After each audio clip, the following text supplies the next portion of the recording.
पूर्वांचल और दक्षिणांचल डिस्कॉम को 5 हिस्सों में बांटने की कवायद चल रही है, जिसको लेकर जो बिजली विभाग के जो कर्मचारी हैं उनमें इस बात का विरोध है।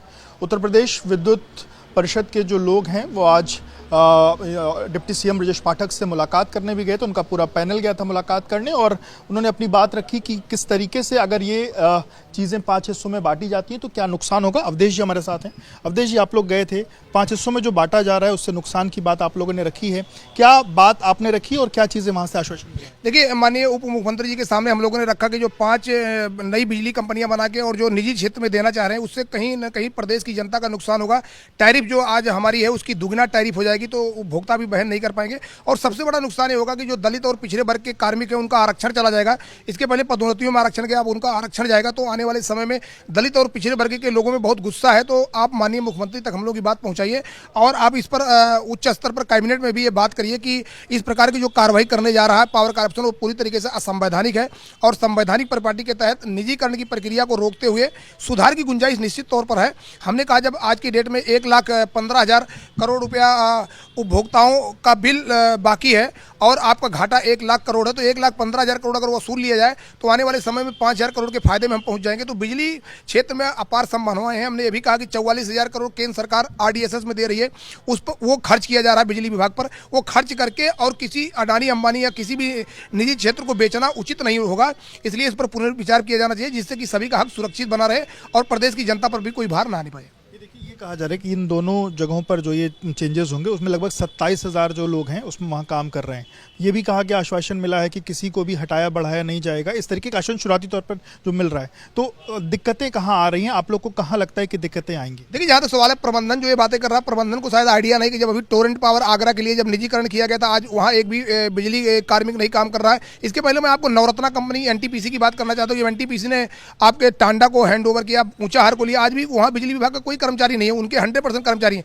तो आने वाले समय में क्या होगा ये पावर कॉर्पोरेशन के चेयरमैन उसका जवाब नहीं दे सकते। निजी घराने आएंगे, वो क्या अपना प्रबंधन करेंगे? आपने ये भी कह दिया कि 51% शेयर निजी घरानों को होगा। ये सुप्रीम कोर्ट की रूलिंग है, अगर किसी भी कंपनी में 51% का शेयर जिसके पास होगा वो कंपनी उसी रूप में देखी जाएगी। यानी कि अगर निजी क्षेत्र में 51% शेयर होगा तो वो निजी घरानों की कंपनी होगी और निजी घरानों में निजी कानून लागू होता है, ना कि सरकार द्वारा बनाया गया कानून लागू होता है। इसीलिए आरक्षण पर हमको चिंता है, हमको पदोन्नत में आरक्षण पर चिंता है, आने वाले समय में दलित और बैकवर्ड के जो भी हक है उस पर चिंता है। तो जो वो कह रहे हैं वो पूरी तरीके से बेबुनियाद बातें हैं। आने वाले समय में ये सब भविष्य के गर्त पर छिपा है। ये जो बात कही जा रही है कि चेयरमैन भी सरकार की तरफ से नियुक्त होगा, तो क्या चेयरमैन नियुक्त होने के बाद भी वो चीजें जो आश्वासन है वो आश्वासन नहीं पूरा? देखिए, मैं आपको बता दूं, आज नोएडा पावर कंपनी 15/11/93 में जो निजी क्षेत्र का पहला प्रयोग है नोएडा में, उसका भी चेयरमैन जो आप ग्रेटर नोएडा अथॉरिटी का जो चेयरमैन होता है वही पदेन होता है। तो उससे कोई मतलब नहीं, वहाँ पर कोई उनका नहीं, वो केवल एक 100 पीस होता है, वो एक ऑफिस जो चेयरमैन आता कंपनी ओनली एजीएम में भाग लेता है, उसका कोई रोज का रोज काम में कोई भी हस्तक्षेप नहीं होता। तो वो केवल पब्लिक को और दुनिया मतलब कि जो भी हमारे कार्मिक उनको भरोसा में लेने की बात की जा रही है, लेकिन उनको ये नहीं पता है कि मालिकाना हक निजी घराने का होगा और निजी घराना जो चाहेगा वही करेगा। आप लोग इसके लिए जनपंचायत की बात भी कर रहे थे, काशी से उसकी शुरुआत होनी है, आज 1 तारीख है, 4 से उसकी शुरुआत होनी है। उसके पहले ये अलग अलग जगहों पर जाने का, नेताओं से मिलने के पीछे जो प्रासंगिकता है, अब आप लोग कहाँ कहाँ जाने वाले हैं? देखिए, जहाँ तक सवाल है, अभी हम केशव मौर्य साहब के यहाँ भी जाएंगे और मैं लगातार जितने भी पॉलिटिकल लीडर हैं, पहले मैं सत्ता पक्ष के पॉलिटिकल लीडरों से मिलूंगा, इस बार विपक्ष के भी लीडरों से मैं मिलूंगा और मैं सबसे कहूंगा कि इससे आने वाले समय में प्रदेश की जनता के साथ अन्याय होगा, प्रदेश के कार्मिकों के साथ अन्याय होगा, एससी बीसी के साथ अन्याय होगा। तो आप इस संवैधानिक परिपाटी में हमारा साथ दें और आने वाले समय में निजीकरण को रोककर एक नई दिशा प्रदान करें।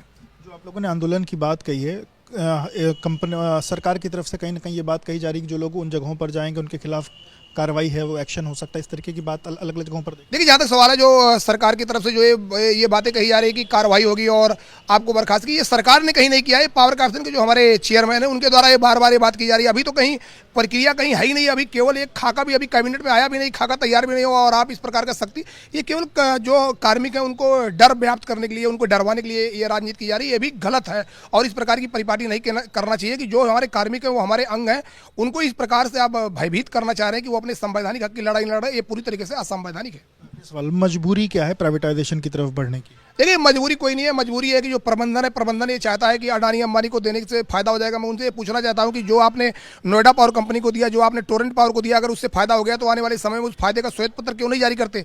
तत्कालीन ऊर्जा मंत्री श्रीकांत शर्मा ने 2020 में जांच कराई थी और उसमें ये पाया गया था कि टोरेंट पावर आज भी 2000 करोड़ रुपया दबा के बैठा है, पावर कॉर्पोरेशन को वापस नहीं किया। तो उसके पुराने इतिहास को देख लिया जाए, पुराने इतिहास में हमेशा कहीं न कहीं जनता का नुकसान हुआ, कार्मिक का नुकसान हुआ है। तो जब पुराना इतिहास गड़बड़ा है, जो आप उड़ीसा मॉडल लागू करने की बात कर रहे हैं, उड़ीसा मॉडल फेल मॉडल है। फेल मॉडल को लागू करने के लिए उत्तर प्रदेश में आप कवायद कर रहे हैं। ये भी मैं आपको स्पष्ट कर देना चाहता हूँ आपके चैनल के माध्यम से। 2013 में सपा सरकार ने पीपीपी मॉडल में शुरू किया और उसको नियामक आयोग ने रोका था उस समय। तो जो सपा सरकार का फ्लॉप मॉडल है, उसको आप लागू करने के लिए क्यों आगे बढ़ रहे हैं? इसका मतलब कहीं न कहीं आप दिग्भ्रमित हो और दिग्भ्रमित होकर इस प्रकार की कार्रवाई कर रहे हैं।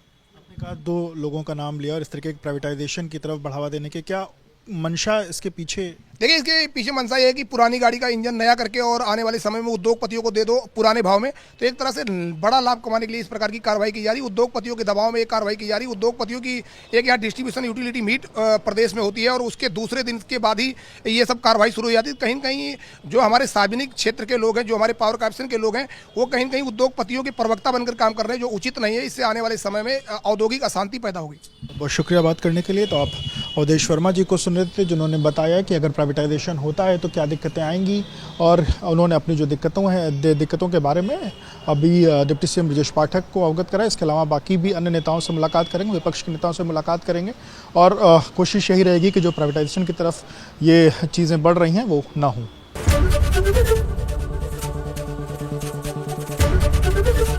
एबीपी गंगा, खबर आपकी, जुबान आपकी।